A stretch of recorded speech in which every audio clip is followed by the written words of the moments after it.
Guys, more information revolving Pokemon Scarlet and Pokemon Violet. What are we gonna find? Isn't anything important?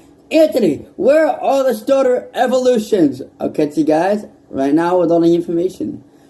Yo, what is going on YouTube? It's your boy Anthony, aka Ant Gamer, and big guys, another video. And today in this video, we are gonna be reacting to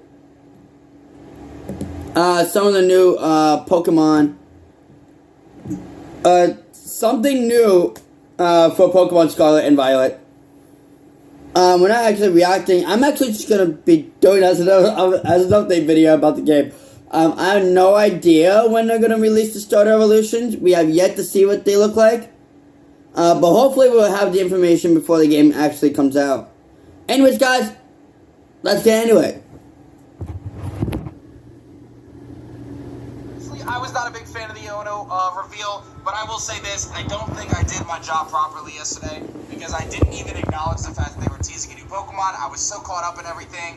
I think what happened was I went into it expecting that there was going to be some big reveal, and then ultimately I ended up watching the trailer in Japanese first, and it really wasn't for me. That's not my thing. Like, I'm not really into the VTuber, like, very anime type of style of things. That's just me personally, like, that's just who I am, but I don't have any hate. Like, if you like it, that's cool, but to me, I was not excited about this reveal, and then I kind of missed on hitting on the fact that they were hinting at a new Pokemon, so I do apologize about that. I don't apologize about the fact that I'm not a big fan of Iono. I find it to be a little bit annoying personally, but that's just my opinion. So anyway, we can have different opinions, and that's okay.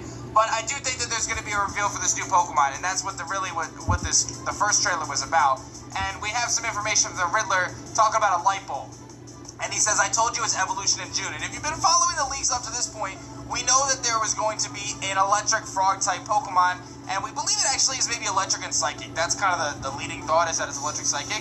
And now we're thinking that the signature Pokemon for Iono is actually going to be a tadpole Pokemon, an electric tadpole Pokemon. And we think that it might actually be like a light bulb. Like, the bulb is the body, and then maybe like the filament or the other part of the light bulb is like kind of the tail that comes off the tadpole. So that's kind of the leading thought right now. So I think tomorrow we're going to get a reveal for this light bulb tadpole Pokemon, or the frog Pokemon, or something like that with Iono. So that's my thoughts. That's my speculation on that. I think it's very, very likely to be the case, and I do think that we are going to get her partner Pokemon tomorrow. So I think it'll be a little bit less, I guess, disappointing in terms of what I was looking for. Because for me, like, I like the Pokemon in the games. I'm not someone who really is going to care too much for the trainers or the characters themselves. But that's just me. That's my opinion. Again, I really think that we'll probably get that reveal for the Pokemon tomorrow. From there, we've got some more posts from Riddler Koo actually talking about the paradox phenomenon, which I thought was interesting, and a couple other things. He actually put out a couple polls. The first one saying, who caused the paradox phenomenon, and actually breaking it down into 4 things, which I think is really cool, because now we've narrowed it down. So we know this paradox phenomenon is coming to the game. It's most likely pushed towards the end of the game or the post-game. Probably has something to do with the central area of the map. And we know that it's existing Pokemon that don't evolve, that have new typings, that have crazy boosted stats. And we know a few of them from leaks, like Jigglypuff and Amoonguss, and Salamence, and Hydreigon, and Hariyama, and Donphan. A lot of different paradox Pokemon. So what's the ultimate cause for them? And we can narrow it down to 4 things. Professor Suro and Professor Tada, Arvin, which we believe to kind of be their child, like their child, who's kind of like one of our little rivals. You've got the 3rd legendary, which we don't know much about, but we know that they're probably tied to the Terrestrial mechanic because they're the eyes that are on the little crystal hats. And then you've got the box legends, so Koraidon and Miraidon.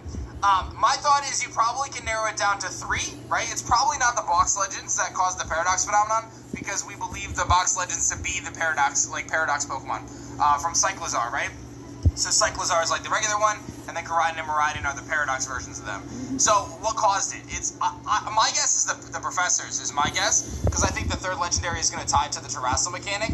I think Arvin could be mixed in there, but I think he might have been. I think Arvin may be a paradox as well, or something like that. So I think this is really interesting how this is going to happen, and how it's all going to play out. So my thought right now is it's the professors that caused the paradox phenomenon at this point, but you guys can let me know in the comments section below. Then the Riddler goes on to post, what's the truth about paradox? And again, 4 options, so we can kind of narrow things down. You've got time travel, parallel world, coincidence, and imagination. So to me, the first things that come up, obviously time travel is a big theme because it just happened in Legends Arceus, and they obviously do these things on purpose. Like, we just had space-time distortions where Pokemon from the future came back in time. You you have a character who gets thrown back into, into a different time period. So time travel is very much so present in the Pokemon universe. So for Paradox Pokemon to exist from a time travel perspective, it makes a lot of sense. Pokemon also has like parallel worlds as well. Like we kind of know through the games that we played that multiple timelines are taking place at the same time, and there's different things happening. So to me, time travel and parallel world make the most sense. I'm not really sure on imagination, and to me, coincidence feels like it's probably unlikely as well. So I think it's either time travel or parallel world. My guess is it's probably going to be time travel.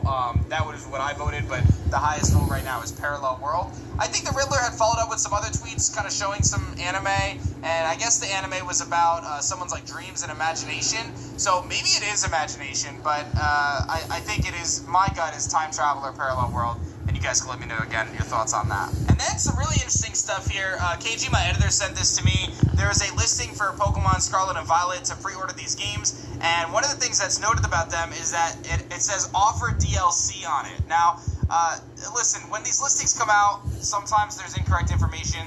But based on all the leaks that we've had, there's a lot of reason to believe that this game is going to have DLC. In fact, it's pretty much guaranteed, right? They did it with Sword and Shield. It seems like they're moving away from the third version model, and they're going with DLC models. Everything up to this point has indicated that there's going to be at least one, maybe two DLCs for this game.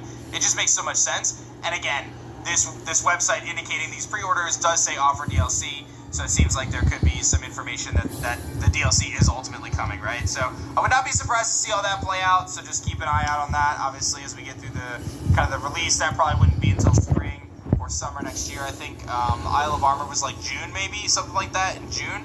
So that would be the timeline we'd be looking at, right? They'd probably do an announcement like January, February for the DLC. You're looking at like June, October, or something like that, June, November for 2 DLCs like they did last time, which is what I'm anticipating, right? Like I think they'll follow the same schedule they did with Sword and Shield, which was a really good schedule. So again, I feel like that's probably what we're looking at for DLC, and that's apparently when the third legendary is going to be revealed.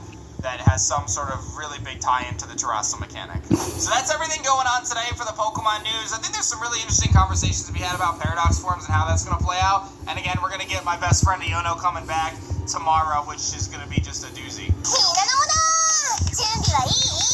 Hopefully this next reveal, Iono is actually going to give us a new Pokemon.